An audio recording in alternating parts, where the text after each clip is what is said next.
Saludos hermanos y hermanas, bienvenidos de vuelta a Cristo Oportunidad. Hoy vamos a estar haciendo la segunda parte de la serie que voy a estar haciendo, dependiendo de cómo pasen las cosas, sobre mi clase de ética que estoy tomando en la UPR de Arecibo. Esta vez les traigo 9 críticas, así que voy a intentar ser más breve, porque la otra vez abundé demasiado. Pero vi que les gustó el video, así que gracias mucho por su ayuda y que toda la gloria sea para Dios. Para los que no han visto la serie antes, pues es el segundo episodio, así que no los culpo. Simple, lo que vamos a hacer es, vamos a tomar críticas que se están haciendo en mi clase y vamos a contestarlas bíblicamente o por lo menos con opiniones si no hay nada específico en la Biblia, pero siempre intento traer la Biblia en algo, porque la palabra de Dios vive eficaz, ¿no? Y siempre con respeto hacia el profesor, es un ser humano y... vamos para allá. Crítica 1. El amor no es sacrificio. El sacrificio es malo.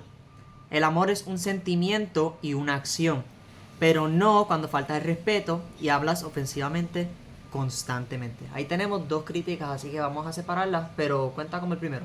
Mi primera objeción es que obviamente Dios es amor. En primera de Juan 4, de 7 al 9 dice: Amados, amémonos unos a otros, porque el amor es de Dios. Todo aquel que ama es nacido de Dios y conoce a Dios.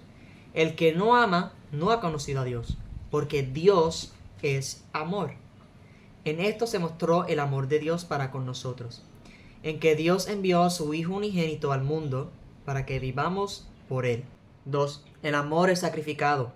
Romanos 5, 6 al 8 dice: Porque Cristo, cuando aún éramos débiles, a su tiempo murió por los impíos. Ciertamente, apenas morirá alguno por un justo. Con todo, pudiera ser que alguno osara morir por el bueno. Mas Dios muestra su amor para con nosotros, en que siendo aún pecadores, Cristo murió por nosotros. Número 3. Dar la vida es la forma más pura de amar, según las mismas palabras de Jesús en Juan 15, 12 al 15. Este es mi mandamiento, que os améis unos a otros como yo os he amado. Nadie tiene mayor amor que este, que uno ponga su vida por sus amigos. Vosotros sois mis amigos, si hacéis lo que yo os mando. Ya no os llamaré siervos, porque el siervo no sabe lo que hace su señor, pero os he llamado amigos, porque todas las cosas que oí de mi Padre os las he dado a conocer. Y por último, ya que Dios es amor, el matrimonio también es una representación aquí en la tierra del amor, y por eso Cristo a la iglesia es semejante al marido y la mujer, como dice en Efesios 5, del 25 al 27. Maridos, amad a vuestras mujeres, así como Cristo amó a la iglesia y se entregó a sí mismo por ella, para santificarla, habiéndola purificado en el lavamiento del agua por la palabra, a fin de presentársela a sí mismo, una iglesia gloriosa, que no tuviese mancha, ni arruga, ni cosa semejante, sino que fuese santa y sin mancha. Crítica número 2. La epistemología se fundamenta en la naturaleza. Por lo tanto, la imaginación es la que trae a la existencia cosas que no son, ya que la mente es poderosa. Primera crítica, contracrítica que yo doy, pues es que la epistemología se funda en la naturaleza del conocimiento. Estudia la percepción de la realidad, verdad y validez del conocimiento. Así que no simplemente es la naturaleza. Yo sé que suena raro como él lo dijo, no necesariamente era a lo que se refería porque estábamos discutiendo definiciones. Pero al decir que la epistemología se fundamenta en la naturaleza, pues mi segunda crítica es que asume que lo sobrenatural es imaginado. Y como él le pone en la clase, pues compara la religión con los mitos y las leyendas, que ya discutimos en el primer video. Si usted piensa que el cristianismo es igual que los otros mitos y las leyendas, pues... Y el punto 3 es bien interesante. La mente es poderosa, pero es capaz de interpretar y conocer sus alrededores. Ahora, nosotros tenemos que obviamente categorizar las cosas porque no todo el mundo lo que dice que imaginó es cierto. Por ejemplo, los mitos y las leyendas. Como yo creo que en la clase se trajeron los unicornios. Eso era un ejemplo que dio el profesor.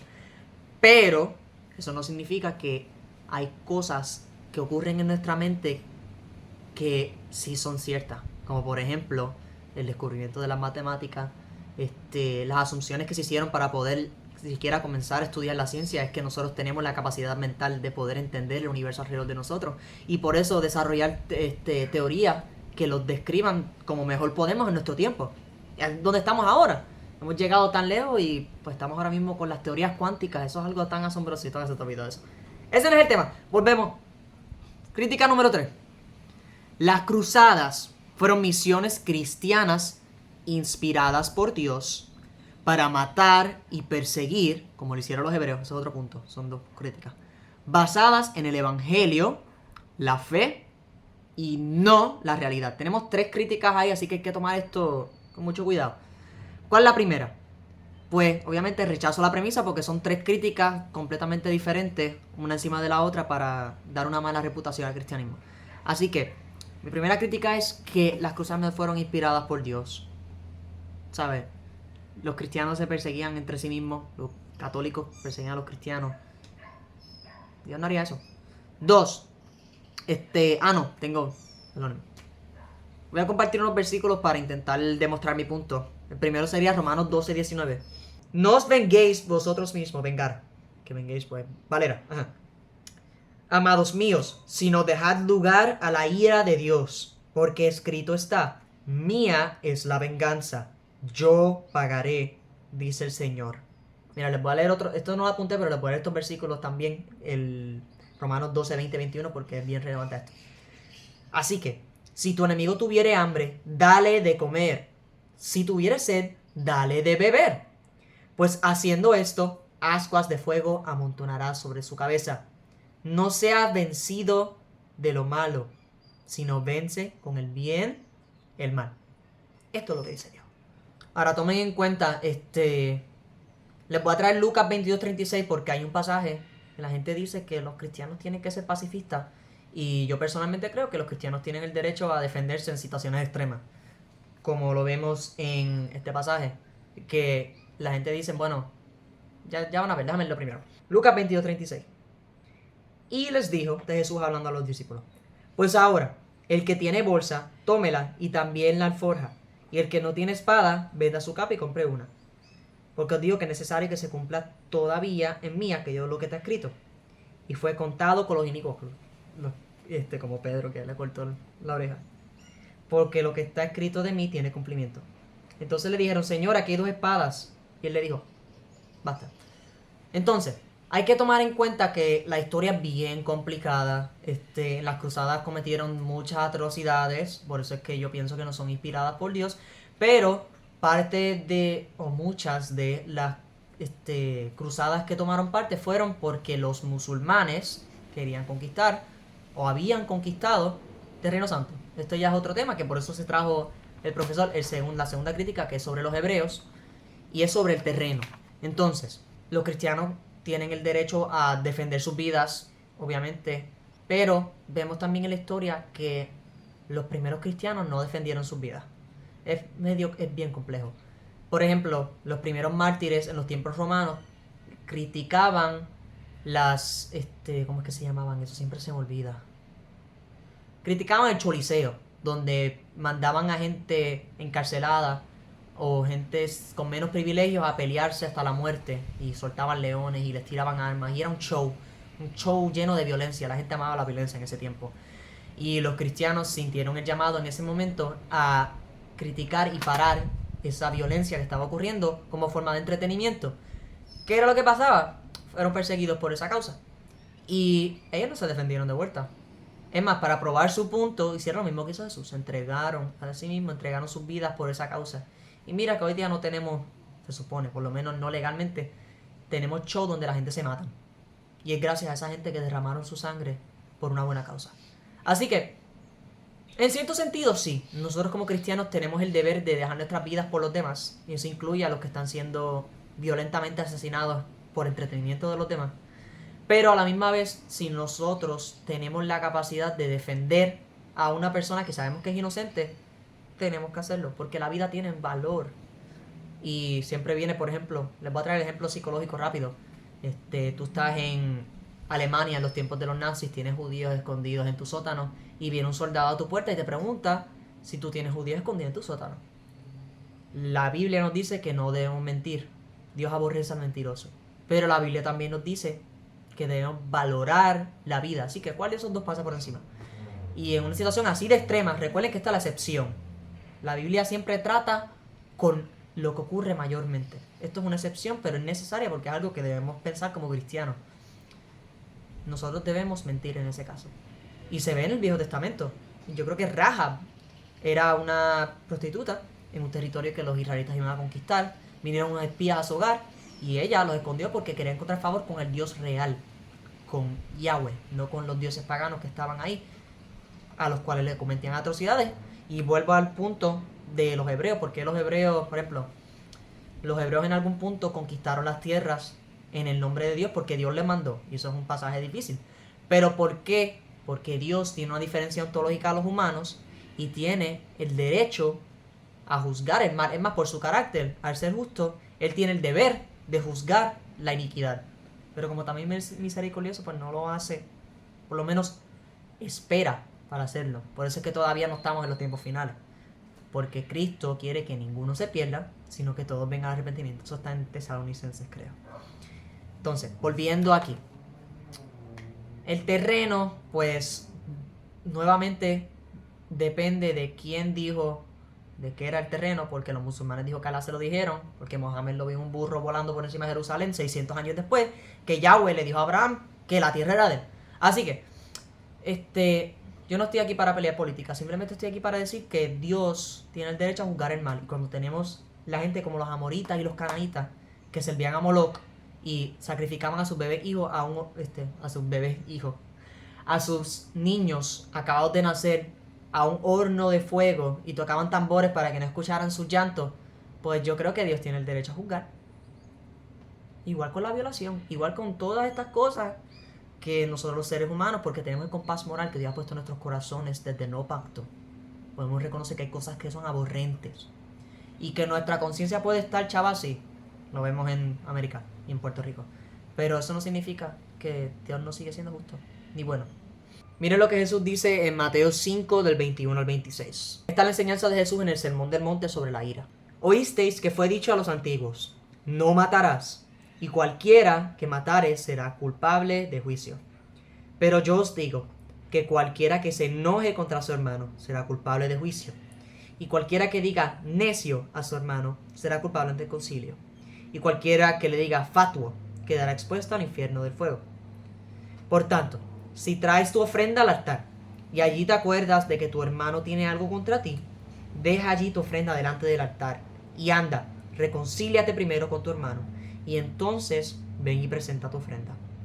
Ponte de acuerdo con tu adversario pronto, entre tanto que estás con él en el camino, no sea que el adversario te entregue al juez y el juez al alguacil y seas echado en la cárcel. De cierto te digo que no saldrás de allí hasta que pagues el último cuadrante. Aquí pues vemos analogías, pero el punto es este. No es que no nos enfogonemos. Está bien tener una ira justa, pero lo que Dios dice es que nos airemos, pero que no pequemos. Nosotros no debemos pecar porque nos enfogonemos. Y que el sol, ¿cómo es que lo dice? El día no se acuesten a dormir sin perdonar. O como dice aquí Jesús, no des tu ofrenda hasta que te reconcilies con tu hermano. Hasta con el enemigo. Habla del adversario. Que te pongas en paz con el adversario. Pablo dice, creo que es una de las cartas del Nuevo Testamento, no sé si es Pablo, que mientras esté en tu poder, mantente en paz con todos. Todos, incluyendo a tu adversario, incluyendo a los musulmanes que están peleando a los cristianos. Ahora, cuando llega al punto donde tenemos una mayoría musulmana, están entrando a un territorio y están matando a todo el mundo que pueden y forzándolos a convertirse, y si no te conviertes te matan, pues entonces el cristiano tiene el derecho a defenderse, ¿sabes? Podemos decir lo mismo a los cristianos. Ahora mismo vienen a Puerto Rico unos católicos y comienzan a matar a los protestantes, así que se convierta, pues yo me voy a defender. Yo amo a ese hermano, pero yo voy a defender a mi fe, especialmente si tengo familia, o amigos, o gente que valoro. La vida vale. Y por eso es que debemos intentar mantener paz, porque el que derrama sangre por espada, su sangre será derramada por espada. Génesis 9:6, creo que es. Ahora, otra crítica que hizo fue sobre la fe. Hizo una distinción de que estas cosas están basadas en el evangelio, la fe y no la realidad. Así que con esa distinción está asumiendo que la fe y la realidad no se llevan de la mano. La fe en sí no es mala, pero es el objeto a lo que se atribuye la fe que puede provocar mal. Por ejemplo, perfecto, el profeta Mohammed, que puso su fe en Alá y mató y subyugó y todavía están haciendo esto en el nombre de Alá. ¿Tuvo fe? Claro que tuvo fe. Estuvo dispuesto a morir por lo que hacía. Ahora, ¿la fe estaba en la persona correcta? Claro que no. Más obvio no puede ser. Por eso quiero leer la definición de la fe según la Biblia en Hebreos 11. Es pues la fe, la certeza de lo que se espera, la convicción de lo que no se ve, porque por ella alcanzaron buen testimonio los antiguos. Por la fe entendemos haber sido construido el universo por la palabra de Dios, de modo que lo que se ve fue hecho de lo que no se veía. Entonces uno asume, pues está bien, pues es verdad lo que dice el profesor, pues la fe y la verdad, la realidad no se llevan de la mano. Y dice, pues no tienes evidencia, la fe y la evidencia no se llevan. La ciencia se fundó en la fe.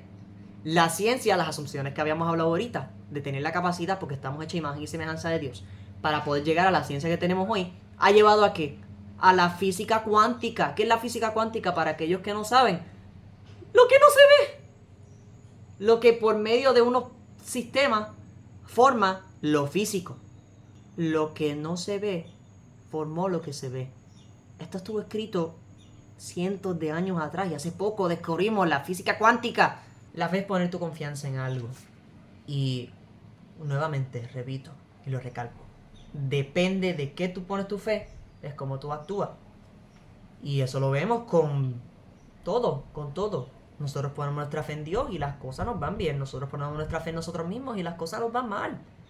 Tenemos que poner nuestra fe en algo mayor que nosotros, porque nosotros los humanos fallamos tanto que si plenamente confiamos en nuestro ego, en nosotros mismos, estamos destinados a caer, porque el orgullo viene antes de la caída. Está en Proverbios, creo. Y como había dicho ahorita, Dios juzga al injusto de ambos lados. Y eso lo vemos en Deuteronomio 28, del 1 al 68. No voy a leer eso, pero lo pueden buscar. Les voy a describir brevemente lo que es. Eso es cuando Dios le está hablando a los israelitas. Están haciendo el pacto, el Viejo Testamento con ellos. Y les dice que si ustedes me obedecen a mí, guardan mis mandamientos, yo voy a traerles bendiciones. Los van a perseguir por un camino y ustedes los van a perseguir por 7 a sus enemigos. Y que todo va a prosperar. Y después dice justo, no recuerdo qué versículo es, pero están ahí, que si ellos no obedecen a Dios y no guardan sus mandamientos y se van a dioses paganos, demonios, pues ¿qué termina pasando? Le vira la tortilla, todas esas bendiciones se convierten en maldiciones, comienza a bendecir al enemigo para que sean juzgados. Por eso ocurre el exilio hacia Babilonia. Los judíos fueron desobedientes, Dios forma y toma parte en su pacto porque Él es fiel y bueno y justo, y ellos son juzgados no por el juicio de Dios, digo, obviamente por el juicio de Dios, pero no directamente por la mano de Dios, por sus adversarios, por humanos también, para que vean que no es los judíos nada más que lo hacen. Dios usa a los humanos para juzgar también. Y es bien claro la Biblia. Crítica 4. El pensamiento religioso ha plagado los avances científicos, como por ejemplo la teoría del alma en la neurociencia, con supersticiones como el alma y los espíritus. Una cosa es creer en el siglo XVI, como dice Parmenides, que estamos hablando en la clase, y otra cosa es creer en el siglo XX, porque lo espiritual no se puede probar o experimentar. Como había dicho, ya me adelanté mucho con estos puntos, pero el primer punto es que la ciencia se fundó con el pensamiento religioso, pensamiento cristiano, para ser específico. 2. Hay evidencia para el caso de la conciencia. Por ejemplo, Out of Body Experience, OBE. ¿Qué significa eso? La gente está a punto de morir, tienen una experiencia fuera de sus cuerpos, aunque ya fueron prolongados como muertos en el campo médico, y ven cosas que nadie ha visto nunca, cosas espirituales, lo que no se ve, la convicción de lo que no se ve, como es la fe. Tenemos también apariciones diabólicas y angelicales, grabadas en la Biblia y grabadas en el tiempo moderno. Y las posesiones también, pero eso ya es debatible porque hay gente que actúa. Y obviamente la más importante es Jesús, que Dios siendo espíritu se manifestó en carne. Esa es la que más evidencia tenemos. Por eso si va a abogar algo, voy a abogar a Jesús, porque Él fue el que dejó la marca en el calendario de lo increíble que fue. Y 3, Parmenides decía, que este es el filósofo del cual estamos hablando, de los fundamentos de la filosofía, que existen dos mundos distintos, un mundo que se ve y un mundo que no se ve. Y eso todavía aplica. Nosotros lo creemos. Nuevamente, la ciencia dice que existe la física cuántica, que no se ve, como son los hoyos negros, que donde el espacio y el tiempo, o sea, cambian roles. Y literalmente, lo único que podemos observar del hoyo negro es cómo interactúa con lo físico. Porque no se puede ver el hoyo negro como tal. O sea, Es asombroso, es asombroso. La ciencia apunta a Dios. Y si usted no cree eso, pues creo que debe investigar más. Respetuosamente, claro. Crítica número 5. Si se remueve el nacionalismo y la religión, habría paz mundial. Vuelvo a criticar, pues se pasa la brocha ancha y él luego dice en la clase que son necesarias cuando se están haciendo argumentaciones. Yo pienso que no es el caso. Parte de un buen caso es ser específico. Porque la brocha ancha se lleva lo bueno y lo malo a la misma vez. Es como tirar el bebé con el agua de baño cuando la estás botando. Esta es la segunda vez que lo hace. Si pues quieren ver el primer video, pues es una crítica que ya he hecho anteriormente. No la voy a sustanciar porque la sustancia ya. El cristianismo ha traído bien al mundo. Los hospitales, la educación, el lenguaje, la fe, el bien, el amor, los avances médicos, los avances científicos. Todos basados en asunciones cristianas. Hasta el humanismo. Lo que hemos llegado hoy del humanismo llegó porque el humano está hecho de imagen y semejanza de Dios. Y si quieren quitar eso, pues vamos a tener lo que está pasando ahora con el aborto. Estamos matando a los humanos, que es lo que pasó con la esclavitud. Este no es mi hermano, pues es mi propiedad. Tan simple como eso. 3. El oeste está sufriendo de la falta de la religión y están viéndose del nacionalismo. Estoy bien de acuerdo que si remueven la religión cristiana, la cual mucha gente en los Estados Unidos creían, van a comenzar a religiosamente practicar el nacionalismo, que es lo que estamos teniendo ahora, que adoran, por ejemplo, a Donald Trump como Dios, Señor y Salvador, y le oran literal. Un tipo orándole en el carro a Donald Trump. Es una cosa de locos. Es un hombre, es un pecador. El tipo dice que cree en Dios, pero nunca se ha arrepentido. Eso es otro tema. 4. Esto ya es para los cristianos que están viéndolo. Si no eres cristiano, pues probablemente no lo vas a entender. Esto se basa en el libro Apocalipsis, el último libro de la Biblia, que es una profecía que se está ocurriendo ahora mismo. El anticristo promueve unión y paz al cambio de sus almas, la perdición. Jesús dice de que vale que el hombre se gane el mundo entero y que pierda su alma. Y que no temas al que mata el cuerpo simplemente, sino que temas al que mata el cuerpo y el alma en el infierno. A diferencia del anticristo que va a venir y va a confundir a las masas trayendo verdadera paz, que es algo que no hemos visto en milenias, Cristo trae paz eterna, porque Él es el príncipe de paz. Pero primero hay que juzgar. Por eso Él vino pacíficamente aquí en la tierra, estuvo dispuesto a darse como un sirviente, pero Él no va a volver como sirviente, Él va a volver a juzgar a las naciones. Eso es algo que no se predica, no sé por qué, y es porque piensan que estamos trayendo miedo a las masas. Y el verdadero miedo debe venir del anticristo, que va a confundir hasta los mismos electos. ¿Sabes? Todo está virado. ¿En qué mundo vivimos? Crítica número 6. Puse 4. Crítica número 6. La fundamentación de la religión, brocha ancha, es un libro inventado por la imaginación de los hombres. Este punto en la clase ya yo tuve que interrumpir un poco. No fue de manera respetuosa, pero sí interrumpí la clase porque estoy plenamente en desacuerdo con este punto. Cristo tiene evidencia arqueológica e histórica. Este punto lo enfaticé mucho. Yo creo que el criterio que puso el profesor fue que necesitaba documentos médicos de nacimiento, y eso le dije que era una crítica deshonesta, porque en ese tiempo no había documentos de nacimiento. Necesitaba estatuas, le dije que Jesucristo tiene estatuas. Necesitaba evidencia escrita, le voy a decir cómo fue que lo puse. Monumentos, no dijo monumentos, pero sí eso cuenta como parte de las estatuas. Tiene monumentos también. Y documentos fue lo que pidió. Y con documentación pues tenemos 5.600 manuscritos en griego. Esos son los de griego nada más, los que hablan de Jesús. Tenemos un montón de los otros, pero los que importan aquí son estos. Y en sentido de evidencia arqueológica, lo que me viene a la mente es el dibujo más antiguo de Jesús, que es una mofa, que se llama Alexamenos. Lo voy a poner aquí en la pantalla. Era un dibujo que se encontró, creo que fue en una iglesia, perdónenme. Una escuela, creo que era en Grecia o en Roma, de unos niños mofándose de otro joven que creía en Jesucristo. Y dice Alexamenos, o el señor de Alexamenos. Alexamenos es el nombre del joven. Este es el señor o el dios de Alexamenos. Y pusieron a Cristo crucificado con una cabeza de burro. Así que pueden ver que tenemos evidencia. No recuerdo qué año, lo voy a poner aquí, pero yo creo que es lo más viejo o antiguo que tenemos sobre Jesús, en sentido de arqueológicamente encontrado.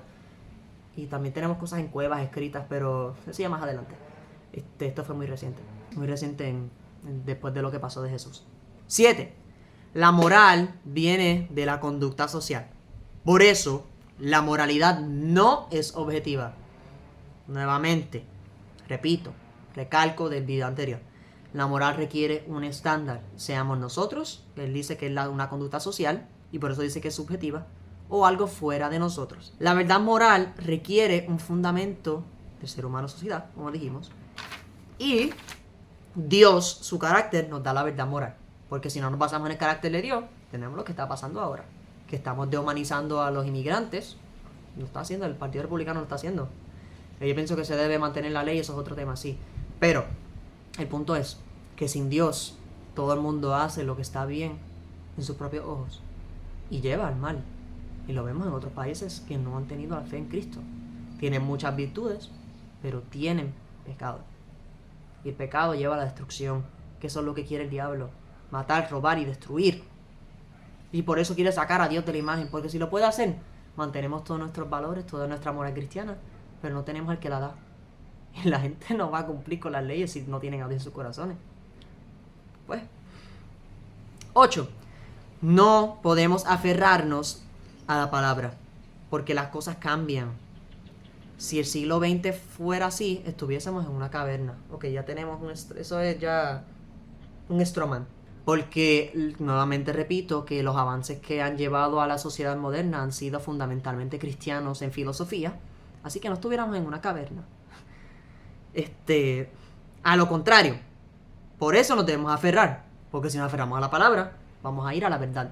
Y la ciencia nos corrige en lo que la palabra nos dice. Por ejemplo, se trajo el tema del heliocentrismo, que es que la Tierra era el centro, que la Tierra es plana. Todas estas creencias que teníamos en los tiempos medievales. Por cristianos científicos, que luego fueron derrocadas por otros cristianos científicos que encontraron más verdad. Y, como dice un pasaje, no es un pasaje bíblico, es una persona, un científico de ese tiempo que decía que nosotros como cristianos debemos estar dispuestos a que lo que descubrimos de la naturaleza moldee nuestro entendimiento de las escrituras. Las escrituras siempre están bien, pero nuestro entendimiento de las escrituras puede ser fallido, porque tenemos mentes falibles. Lo único infalible es la escritura, que es la palabra de Dios. Irónicamente, pues volvemos al Apocalipsis para los cristianos que están viendo.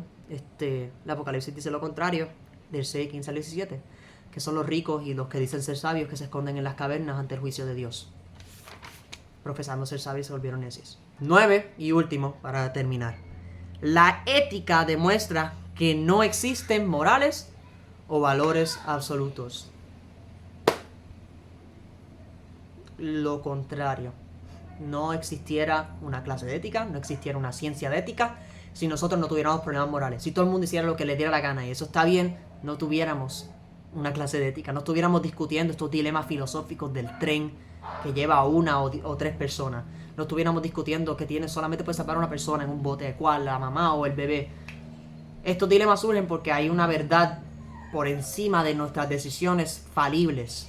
O sea, la pregunta surge de que sabemos que hay algo por encima de nosotros, pero es una pregunta difícil y debemos usar nuestra mente falible para intentar entenderlo. Como pasó en las cruzadas, que ellos estaban mal. Mucha gente sí estuvo mal en las cruzadas. Y hay gente que usaron esos tiempos para bien. ¿Sabes? La historia es complicada por eso. Porque el hombre falla, pero Dios obra por el hombre. El verdadero Dios obra por el hombre y hace bien. El enemigo, el diablo, obra por el hombre también y hace mal. Entonces, ¿en quién vamos a poner la fe? En el que todo lo sabe, en lo cual surge todo bien, el que sustenta en los cosmos, o aquel que solo tiene dominio de esta tierra, que sus días están contados, que manipula las masas y nos persigue a nosotros. Con esto termino el video. Les doy gracias nuevamente. No tiren los santos a los perros. Los veo, Dios los bendiga. Muchas gracias. Compártanlo si lo encontraron interesante. Si usted es estudiante de los BR y piensa con esta clase, cójala. Esto no es que no la coja, pero esté consciente que esto es lo que va a escuchar. Así que estudie para enseñarse a usted aprobado ante Dios. Crea con fe, pero sustancie su fe en la verdad de Dios. En el nombre de Jesús. Amén. Dios los bendiga.